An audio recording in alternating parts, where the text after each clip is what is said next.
अस्सलाम वालेकुम dear students, last time हम लोगों ने पढ़ा था आइसोटोप्स। आज हमारा जो टॉपिक है वो है यूजेस और applications of isotopes. Students, isotopes यहाँ पर ज़्यादातर वही इस्तेमाल होते हैं जो कि रेडियो एक्टिव आइसोटोप्स होते हैं। रेडियो एक्टिव आइसोटोप्स क्या होते हैं? वो आइसोटोप्स जो कि alpha, beta, gamma high energy radiations को एमिट करने की कैपेबिलिटी रखते हैं, उन्हीं को हम लोग बोलते हैं रेडियो एक्टिव आइसोटोप्स हैं वो। ठीक है, क्योंकि अल्फ़ा, बीटा, गैमा रेडिएशंस को हम डिटेक्ट कर सकते हैं मुख्तलिफ इंस्ट्रूमेंट्स के ज़रिए। ठीक है, गीगर काउंटर होता है और हमारे पास गन वगैरह होती है जिससे हम लोग उसको क्या कर सकते हैं, डिटेक्ट कर सकते हैं। तो लिहाजा रेडियो एक्टिव आइसोटोप्स ही इस काबिल हैं कि हम उनको मुख्तलिफ एप्लीकेशंस में इस्तेमाल कर सकें, मुख्तलिफ उसकी एप्लीकेशंस में उनका इस्तेमाल हो सकता है। सबसे पहली जो इम्पोर्टेंट आइसोटोप्स यानी कि रेडियो एक्टिव आइसोटोप्स की जो एप्लीकेशन है वो है हमारे पास रेडियोथेरापी। रेडियोथेरापी नाम से हमें पता चल रहा है कि ये किसी इलाज का नाम है। ठीक है, थेरापी मीन इलाज, ट्रीटमेंट। रेडियोथेरापी हमारे पास कैंसर के ट्रीटमेंट के लिए इस्तेमाल होती है। कैंसर का ट्रीटमेंट, सबसे पहले तो मैं आपको ये बता दूं कि कैंसर क्या चीज़ है। कैंसर एक ऐसा डिसऑर्डर है हमारी बॉडी का जिसमें हमारे बॉडी सेल जो होते हैं वो अनकंट्रोलेबल डिवाइड होना शुरू हो जाते हैं। हमारी बॉडी में हमेशा न्यू सेल्स जो होते हैं वो कंट्रोल्ड वे में बनते हैं और जो ओल्ड सेल होते हैं वो भी कंट्रोल्ड वे में क्या होते हैं, डिग्रेड हो रहे होते हैं, टूट रहे होते हैं। ठीक है, जब हमारे पास न्यू सेल्स की जनरेशन जो होती है वो अनकंट्रोल हो जाती है, न्यू सेल्स की बनना अनकंट्रोल हो जाता है, तो हमारे पास कैंसर जनरेट होना शुरू हो जाता है। ठीक है, उसको हम कैंसर बोलते हैं। तो कैंसर हमारे पास क्या होता है, ट्यूमर की शक्ल में जो होता है बनना शुरू होता है। मीन वहाँ पर वो नए सेल जो बन रहे हैं, अनकंट्रोल्ड सेल, वो एक्यूमुलेट होना शुरू हो जाते हैं। हम बोलते हैं कि जी ट्यूमर बनना शुरू हो गए यहाँ पर। अब कैंसर का ट्रीटमेंट यही है कि हम किसी तरह से वो जो अनकंट्रोल्ड सेल बने हैं, नंबर ऑफ़ सेल्स ज़्यादा से बन गए हैं, उस ट्यूमर को ख़त्म कर दें। उस ट्यूमर को ख़त्म करने का यही तरीका है कि उस पर हम लोग हाई एनर्जी रेडिएशंस की बम्बार्डमेंट करें और वो जो कैंसर सेल्स हैं उनको क्या कर दें, वो डिस्ट्रॉय कर देंगे हाई एनर्जी रेडिएशंस। इस ट्रीटमेंट को हम रेडियोथेरापी बोलते हैं। ठीक है, अब इस पर्पज़ के लिए हमारे पास फास्फोरस 32 एंड स्ट्रोंशियम 90 ये दो रेडियो एक्टिव आइसोटोप्स इस्तेमाल हो रहे हैं। ये बीटा रेडिएशंस को एमिट करने की कैपेबिलिटी रखते हैं। बीटा रेडिएशंस जो है वो कम लो पेनिट्रेटिंग पावर रखने वाली रेडिएशंस हैं। असल में बीटा रेडिएशंस जो है वो फास्ट मूविंग इलेक्ट्रॉन्स हैं। ठीक है, तो उनकी जो पेनिट्रेशन पावर है वो कम है, लिहाजा स्किन कैंसर को ख़त्म करने के लिए, स्किन कैंसर के जो सेल हैं उनको रिमूव करने के लिए हम लोग क्या इस्तेमाल करते हैं, फास्फोरस 32 और स्ट्रोंशियम 90 को इस्तेमाल किया जाता है। क्योंकि इनकी पेनिट्रेशन पावर लो है, स्किन पे ये क्या करते हैं, जो डैमेज्ड, जो हमारे पास अनकंट्रोल्ड या कैंसर सेल बने होते हैं उनको ये ख़त्म करते हैं। सेकेंड हमारे पास कोबाल्ट 60 है। इसकी ये कैपेबिलिटी है, ये ऐसा रेडियो एक्टिव है जो कि गैमा रेडिएशंस को एमिट करता है, जो कि हाई पेनिट्रेटिंग पावर रखती है। हाई पेनिट्रेटिंग पावर का मतलब है कि ये डीप इनसाइड द बॉडी क्या कर देंगी, पेनिट्रेट करेंगी गैमा रेडिएशंस, और जो अंदर हमारे पास खुदा न खास्ता जो कैंसर सेल बने हुए हैं, ट्यूमर बना हुआ है, उसको क्या करते हैं, ये डिस्ट्रॉय करते हैं। तो जब इंटरनल कैंसर को, deep inside the body cancer को हमने रिमूव करना होता है, ट्यूमर को रिमूव करना होता है, तो हम कोबाल्ट 60 को इस्तेमाल करते हैं। ठीक है, तो ये हमारे पास क्या था, रेडियोथेरापी की एप्लीकेशन थी कि हम लोग आइसोटोप्स को रेडियोथेरापी में कैसे इस्तेमाल करते हैं। सेकंड जो हमारे पास एप्लीकेशन है रेडियो एक्टिव आइसोटोप्स की, वो है tracers for diagnosis and medicine. Tracer क्या होते हैं स्टूडेंट्स? ट्रेसर का मतलब ट्रेस करने वाला है। ठीक है, ट्रेस करने वाले।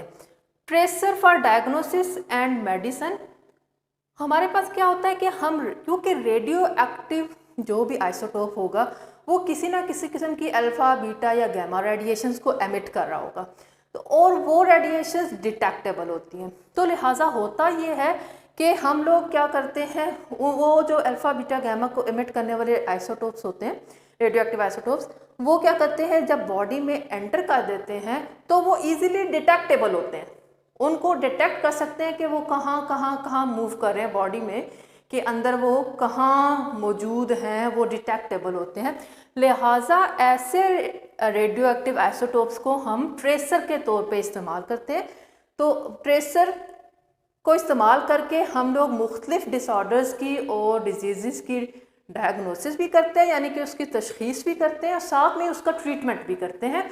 इसके ज़िमन में हमारे पास जो फर्स्ट एग्जांपल आ रही है वो गॉइटर की आ रही है। गॉइटर कौन सी डिजीज़ होती है, हमारे जो नेक रीजन में क्या होता है कि एक ग्लैंड है जिसको हम थायराइड ग्लैंड बोलते हैं, वो थायराइड ग्लैंड स्वेल कर जाता है आयोडीन की डेफिशिएंसी की वजह से। आयोडीन की डेफिशिएंसी की वजह से जब वो क्या करता है, स्वेल कर जाता है, तो हम कहते हैं गॉइटर, इस डिसऑर्डर को गॉइटर बोलते हैं, ठीक है। उसकी ट्रीटमेंट के लिए हमारे पास आयोडीन 131 जो होता है वो एज अ ट्रेसर और एज अ मेडिसिन दोनों इस्तेमाल किया जाता है, ठीक है। क्या होता है कि इंसान के जिसको गॉइटर का प्रॉब्लम होता है उसके ब्लड स्ट्रीम में हम लोग आयोडीन 131 एज अ ट्रेसर और एज अ न्यूक्लियर मेडिसिन क्या होती है, डाल दी जाती है।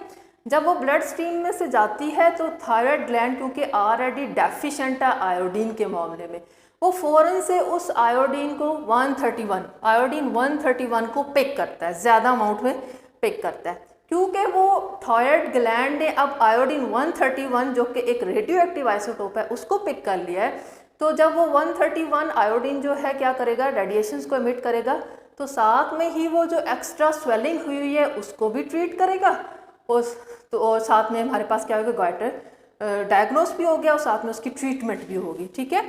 तो ऐसी जो मेडिसिन है उनको न्यूक्लियर मेडिसिन बोलते हैं। न्यूक्लियर मेडिसिन असल में क्या होते हैं, अपने टारगेट रीजन में जाके अपना काम दिखाती हैं, एक्यूमुलेट होकर अपना काम दिखाती हैं। इसी तरह से हमारे पास एक टेक्नीशियम रेडियो एक्टिव आइसोटोप है 99। बोन जब फ्रैक्चर हो जाता है तो उसकी ग्रोथ को दोबारा से देखने के लिए कि आया प्रॉपर ग्रोथ हो रही है, उसको देखने के लिए हम टेक्नीशियम 99 का इस्तेमाल करते हैं फ्रैक्चर्ड बोन को जब रिफॉर्मेशन हो रही होती है, ठीक है। थर्ड एप्लीकेशन है रेडियो एक्टिव आइसोटोप्स की, वो है आर्कियोलॉजिकल और जियोलॉजिकल यूजेस। आर्कियोलॉजी, ठीक है। आर्कियोलॉजी क्या होता है, फॉसिल्स फ्यूल की जो स्टडी है उसकी स्टडी को, ठीक है, उसको हम लोग बोलते हैं आर्कियोलॉजी। और जियोलॉजी मतलब कि अर्थ से रिलेटेड स्टडी को हम जियोलॉजी बोलते हैं। तो जब हमारे पास क्या होते हैं, आर्कियोलॉजिस्ट और जियोलॉजिस्ट किसी भी फॉसिल्स की एज को फाइंड आउट करना चाहते हैं या किसी स्टोन की एज को फाइंड आउट करना चाहते हैं, तो वो रेडियो एक्टिव आइसोटोप्स को इस्तेमाल करते हैं। फॉर एग्जांपल हमारे पास एक टेक्निक इस्तेमाल होती है कार्बन डेटिंग।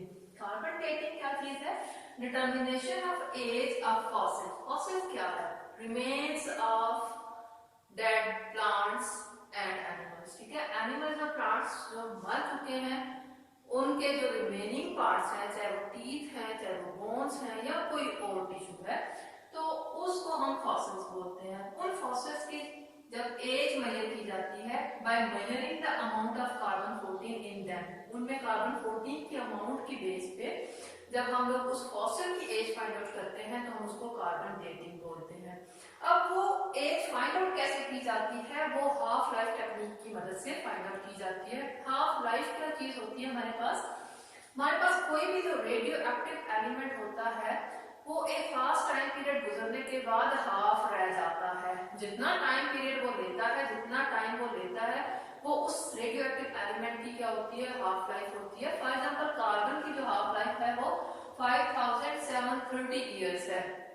यानी कि फॉर एग्जांपल अगर मेरे पास कार्बन 14 10 ग्राम्स मौजूद है तो वो 5730 ईयर्स के बाद 5 ग्राम रह जाएगा, ठीक है। मजीद 5730 ईयर्स गुजरेंगे तो वो 5 का हाफ यानी कि 2.5 ग्राम रह जाएगा। समझ आ गई। तो इस तरह मतलब एक लाइफ टाइम गुजरेगा, हाफ लाइफ टाइम, तो वो आधा रह जाएगा, फिर हाफ लाइफ टाइम जो हमारे पास है उसका गुजरेगा, फिर वो हाफ रह जाएगा। अब इस हाफ लाइफ टेक्निक को हम लोग कार्बन डेटिंग में यानी एज फाइंड आउट करने में कैसे इस्तेमाल करते हैं। फॉर एग्जांपल मुझे एक कोई बोन मिली है, ठीक है, मैंने उस बोन की एज फाइंड आउट करनी है कि वो बोन कितने साल पुरानी है, ठीक है। तो हमें मालूम होता है कि एक लिविंग जो स्पेसिमन होगा वो लिविंग उस लिविंग थिंग में कार्बन 14 कितनी अमाउंट में होगा, वो फिक्स्ड अमाउंट हमें मालूम होती है, ठीक है। फिक्स्ड अमाउंट और जो उस टाइम डिटरमिन्ड अमाउंट होता है, दोनों को कंपेयर करके हम लोग एज फाइंड आउट करते हैं। फॉर एग्जाम्पल मैं कहती हूँ कि एक लिविंग बोन जो होती है उसमें 100 ग्राम कार्बन 14 होता है, ठीक है, 100 ग्राम कार्बन 14 होता है। अब मुझे जो बोन मिली है, अगर उस बोन में मुझे 50 ग्राम कार्बन 14 मिल रहा है तो इसका मतलब है वो बोन 5730 साल पुरानी है, उसकी एज 5730 है। अगर उस बोन में मेजर करने पे मुझे पता चले कि 25 ग्राम कार्बन 14 है, तो इसका मतलब है कि वो अपने 2 हाफ लाइफ गुजार चुका है, यानी कि तकरीबन वो क्या है हमारे पास कितने हजार साल गुजार चुकी है, 16,000 साल जो है वो बोन गुजार चुकी है, इतनी पुरानी वो बोन है, ठीक है। अगर मुझे उसके अंदर जो है बोन के अंदर 12.5 ग्राम कार्बन 14 मिलता है, तो आप 5730 प्लस 5730 प्लस 5730 को ऐड कर लें, तो वो जितने हजार साल बनेंगे बोन उतने हजार साल पुरानी है, ठीक है। तो ये तरीकाकार होता है किसी भी फॉसिल की एज को फाइंड आउट करने का, और इस तरीकेकार इस टेक्निक को हम कार्बन डेटिंग कहते हैं। स्टूडेंट्स, नेक्स्ट हमारे पास जो रेडियो एक्टिव आइसोटोप्स की मैकेनिज्म एप्लीकेशन है वो है chemical reaction structure determination. Chemical reaction, हमारे पास जो केमिकल रिएक्शन हो रहा होता है वो लाजमन नहीं है कि सिंगल स्टेप में हो रहा हो, मोर देन 1 स्टेप्स भी अक्सर हो रहे होते हैं, ठीक है। जब हम लोगों ने किसी भी केमिकल रिएक्शन का मैकेनिज्म देखना होता है तो हम एक रेडियो लेबलिंग टेक्निक को इस्तेमाल करते हैं। रेडियो लेबलिंग टेक्निक क्या होती है, हम लोग किसी भी मॉलिक्यूल रिएक्टेंट के मॉलिक्यूल के साथ क्या कर देते हैं, रेडियो एक्टिव आइसोटोप को क्या कर देते हैं, लेबल कर देते हैं, ठीक है। और अब हम इसको एक मिसाल से समझते हैं। मैंने अगर फाइंड आउट करना है कि फोटोसिंथेसिस का क्या मैकेनिज्म है, ठीक है। फोटोसिंथेसिस सिंगल स्टेप रिएक्शन नहीं है स्टूडेंट्स। फोटोसिंथेसिस है क्या, असल में हमारे पास पौधों के अंदर जो खुराक बनाने का अमल है उसको हम क्या बोलते हैं, फोटोसिंथेसिस बोलते हैं। पौधे क्या करते हैं, पौधे कार्बन डाइऑक्साइड और वाटर सनलाइट की मौजूदगी में और क्लोरोफिल की मौजूदगी में क्या करते हैं, उसको ग्लूकोज में कन्वर्ट कर देते हैं, वाटर को और कार्बन डाइऑक्साइड को ग्लूकोज में कन्वर्ट करते हैं। अब ग्लूकोज बनने तक का जो भी स्टेप है, स्टेप बाय स्टेप, उन सबको देखना है कि पहले स्टेप में कौन सा प्रोडक्ट बन रहा है, फिर नेक्स्ट स्टेप में उस प्रोडक्ट से कौन सा नया प्रोडक्ट बन रहा है, फिर उस और वो कहाँ बन रहा है। तो ये सारा मैकेनिज्म उसका पाथ जो होता है ये हम लोग रेडियो लेबलिंग टेक्निक के जरिए फाइंड आउट करते हैं। हमने कार्बन डाइऑक्साइड को नॉर्मल कार्बन 12 की बजाय कार्बन 14 वाला कार्बन डाइऑक्साइड तैयार करते हैं, इसको हमने बोल दिया कि ये रेडियो लेबल हो गया। कार्बन डाइऑक्साइड क्या हो गया, रेडियो लेबल हो गया। उस रेडियो लेबल कार्बन डाइऑक्साइड को हम प्रोवाइड कर देते हैं किसको, प्लांट को। प्लांट उसको जब एब्जॉर्ब कर लेता है, अब जब वो फोटोसिंथेसिस में उस कार्बन डाइऑक्साइड को इस्तेमाल करेगा जो रेडियो एक्टिव है या जो रेडियो लेबल है, तो वो कार्बन डाइऑक्साइड जहां जहां जाएगा और जो जो प्रोडक्ट बनाएगा उसको हम इजीली डिटेक्ट कर लेंगे। तो हमें ये भी पता चल जाएगा कि कहां पर कौन सा प्रोडक्ट बन रहा है और किस ऑर्गेनेली में या किस पार्ट ऑफ प्लांट में बन रहा है। तो ये सारा पाथवे हमारे पास ट्रेस हो जाएगा, ठीक है। ग्लूकोज बनने तक का पाथवे ट्रेस हो जाएगा। इस तरीके से हम लोग किसी भी केमिकल रिएक्शन का मैकेनिज्म और पाथ दोनों फाइंड आउट कर लेते हैं। लास्ट एप्लीकेशन जो है आइसोटोप्स की वो क्या है, पावर जनरेशन यानी कि इलेक्ट्रिसिटी जनरेशन। इलेक्ट्रिसिटी कैसे जनरेट की जाती है, न्यूक्लियर फिशन रिएक्शन के जरिए जनरेट की जाती है। स्टूडेंट्स, न्यूक्लियर फिशन रिएक्शन क्या होता है? फिशन का मतलब होता है ब्रेक डाउन, तोड़ना। न्यूक्लियर फिशन मतलब न्यूक्लियस को तोड़ना, ठीक है। हमारे पास केमिकल रिएक्शन जो होता है, ये नॉर्मल केमिकल रिएक्शन नहीं बल्कि न्यूक्लियर रिएक्शन होता है। न्यूक्लियर रिएक्शन में न्यूक्लियस टूटता है और एक एलिमेंट जो होता है कोई दूसरा एलिमेंट दे देता है, ठीक है। यहाँ पर हमारे पास क्या होता है, यूरेनियम 235 एक रेडियो एक्टिव एलिमेंट है।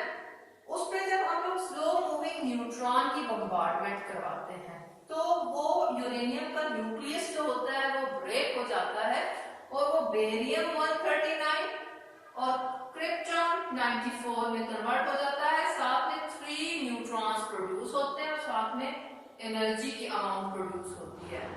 ये जो एनर्जी हमारे पास बहुत ज्यादा अमाउंट में प्रोड्यूस होती है, इस एनर्जी से हम लोग वाटर को क्या करते हैं, बॉयल करते हैं, स्टीम बनाते हैं। उस स्टीम से क्या होता है, हमारे पास टरबाइंस को चलाया जाता है। वो टरबाइंस आगे से क्या होता है, जनरेटर्स के साथ कनेक्टेड होते हैं और उससे इलेक्ट्रिसिटी प्रोड्यूस की जाती है।